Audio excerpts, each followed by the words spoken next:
Pag nakita ko si Lord, sasabihin ko, ingatan niyo yung family ko, ingatan niyo yung friends ko, tsaka yung buong mundo. Ako naman, basta pag nakita ko si Lord, sasabihin ko, bigyan niya ako ng madaming Ferrari tsaka motor, yung iba't ibang kulay. Ayun na yung sa inyo. Ako, basta pag nakita ko si Lord, sasabihin ko, Lord, isama mo na ako. O, ba't ka umiiyak? Sa Jepoy kuya, tinalo ko sa flip top. Hindi porke konti lang alam ko sa flip top ang yabang-yabang na. Hina mo naman, para yan lang iiyakan mo. Hindi mo na itanong nung bata kami. Maning-maning sa akin yung mga flip top na yan. Ituro mo sa akin yung Jepoy na yan, ako kamukha kalaban sa kanya. Eto kuya oh. Oh, sipon. Ikaw pala nagpaiyak sa kapatid ko dahil tinalo mo sa flip top? O, ngayon magkakaalaman ako kalabanin mo, ano, G? O, sige kuya, basta walang pikunan, no? Laki-laki mo eh. O, sige, ako unang banat, o. Nakita ko nanay mo nasa Hong Kong. Hindi nakauwi kasi ginawa ni King Kong! Yo! Yung para yun lang, o, eto kuya. Nakita ko tatay mo nakatago sa kumot. Pinahidan ko ng kulangot. Biglang naging panon! Yo! Ano, kuya? Sus, waepek, o, eto, nakita ko tong batang to sa kanto. Binato ko ng trumpo, naging engkanto! Yo! Nakita ko nanay mo bumili ng itlog. Binato ko yung ulo, yung bukol, bilog na bilog! Yo! Wait lang. May nakalimutan ko, wait lang. O ano, wala ka na pala eh. Ito pa, meron pa ako. Short mo ube, t-shirt mo ube, palakpakan ng bagong pulube! Yo! Wait, wala ka na. O, ito pa. Nakita ko nanay mo nasa Makati. Buntis na nangangarati! Yo! Bayabangan na pa itong tuwa. Suntukan na lang! Ano? Ang yabang-yabang mo dyan, ha? Bakit? Paki mo ba? May paki ako kasi tao ako. Susumbong talaga kita kay Papa mamaya, lagot ka. Bakit naman ako malalagot? Hindi naman ako last eh. Tinatanong, sinasagot. Di wow, tayo mong dilaw. Ay, init. Kayo yung kung mag-aaway, wag dito. May natutulog. Ang dudungis ninyo. Mamaya ka sa akin. O dun tayo sa kanto. Tapul! Hoy, Jepoy, tara, bari na tayo. May bago na akong pellet, oh. Maganda to, eh. Bili to ni Papa, eh.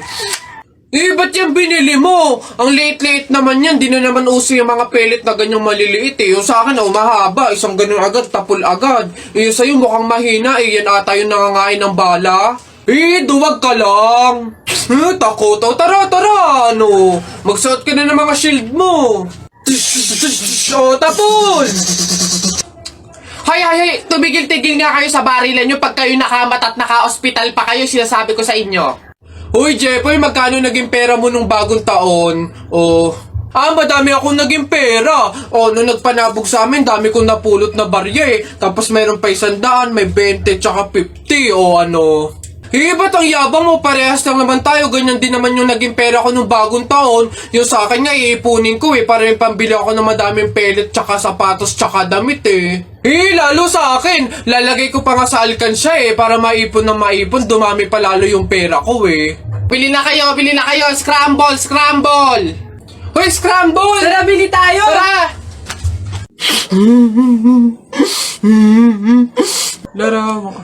O, Jepoy, bakit ka umiiyak? Yung tatay ni Mark Juntay, tinalo ko sa flip top. Nasaan yan? Parin tupi! Nasa ka? Lumabas ka! Sino ba yung maingay na yun? Aba pare, umiiyak yung anak ko dahil tinalo mo doon sa flip top na yan. Paring Albert, hindi naman sa... Abay daw ako papayag, short mo gold, brief mo gold. Sumbong kita sa nanay mo, nanonood ka ng ball! Yo! Aba pare, ikaw nagpasimula, panindigan mo yan ha. Pangit ang nanay mo, pangit ang tatay mo, kaya ang anak mukhang kalamay. Kung gusto mo ng pangit, huwag mo kami idamay! Yay! Wala, nakita ko tatay mo nagbabasa ng science. Sinapak ko, nag-super science! Ito pa paring Albert.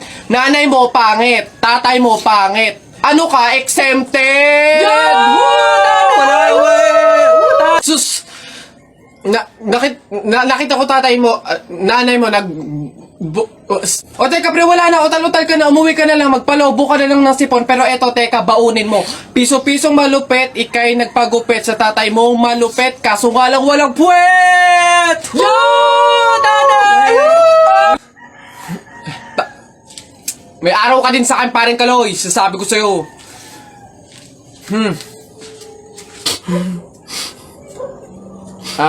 Anak, Jepoy, pasensya na, talo tayo. Hoy anak, Jepoy. Nay, bakit? Mamaya, kapag nasa burol na tayo ng lolo mo, wag kang iiyak, ha? Nay, bakit?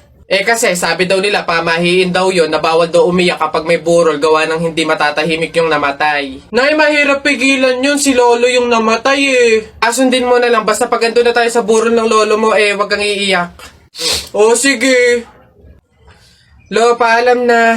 Andito po yung apo nyo, si Jepoy.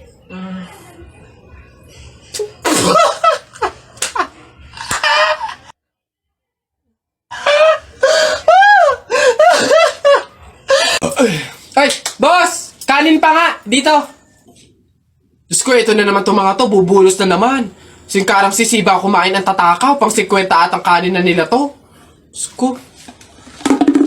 Hello again! Ito pa yung mga kanin nyo. Ayan. Ito pa.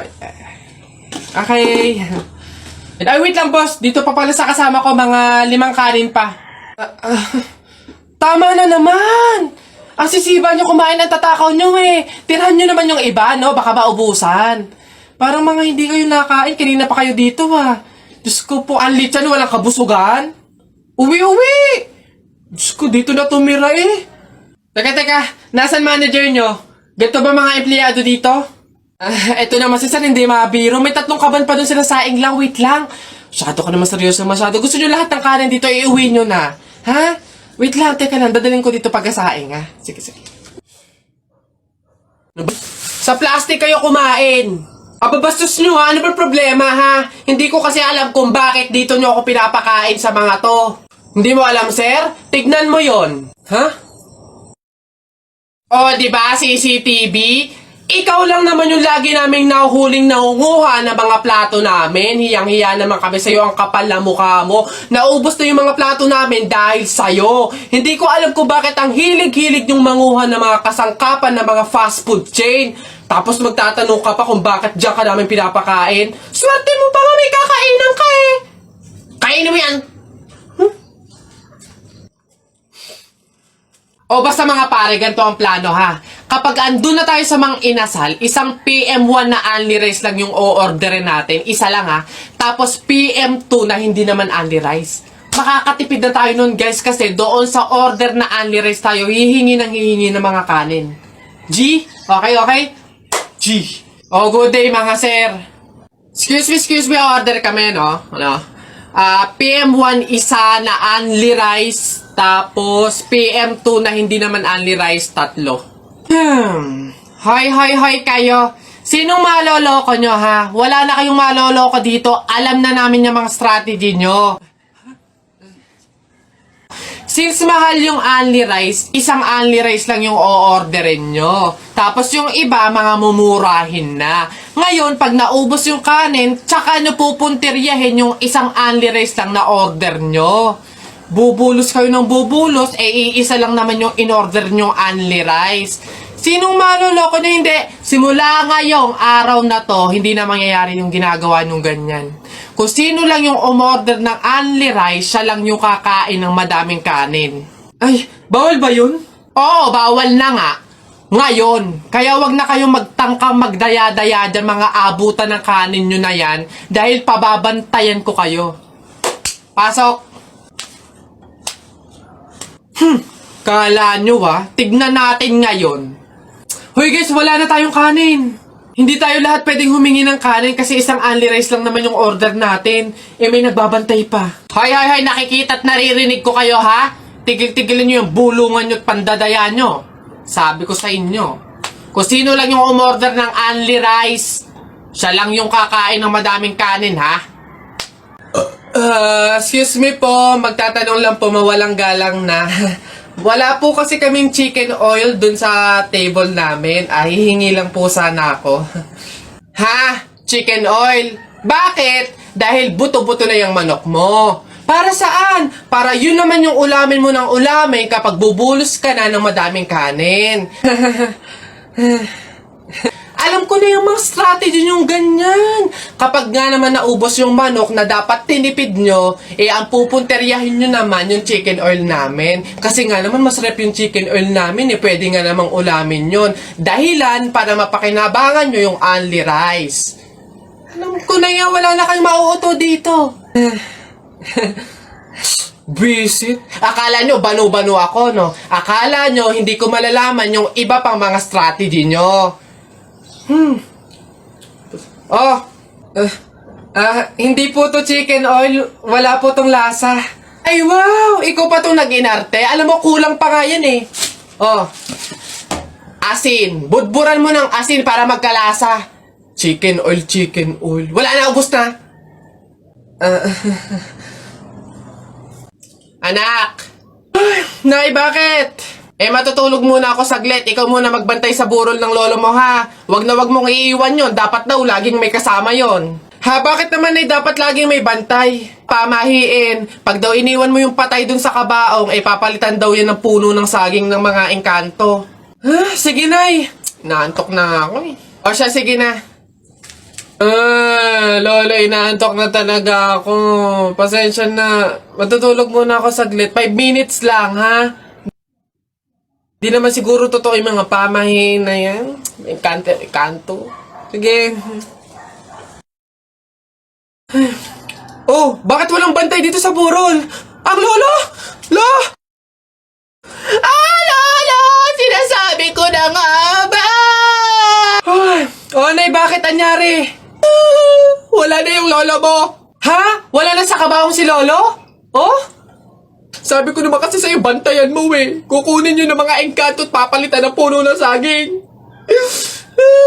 Kasalanan na ng mga engkantong yan. Babanatan ko yung mga yan. Puno na lang ng saging na natira, lola. Di mabuti, Nay. Ha? Bakit? Di iwas gastusin. Makakatipid. Wala na tayong ipapalibing. Nay, pasalamat nga tayo sa mga engkantong yan. Sila na bahala dun kay lolo eh. Sige na, papakancel ko na yung lupang lilibingan ni lolo. Hello? Cancel na po yung lupa. Hindi na po kami magpapalibing.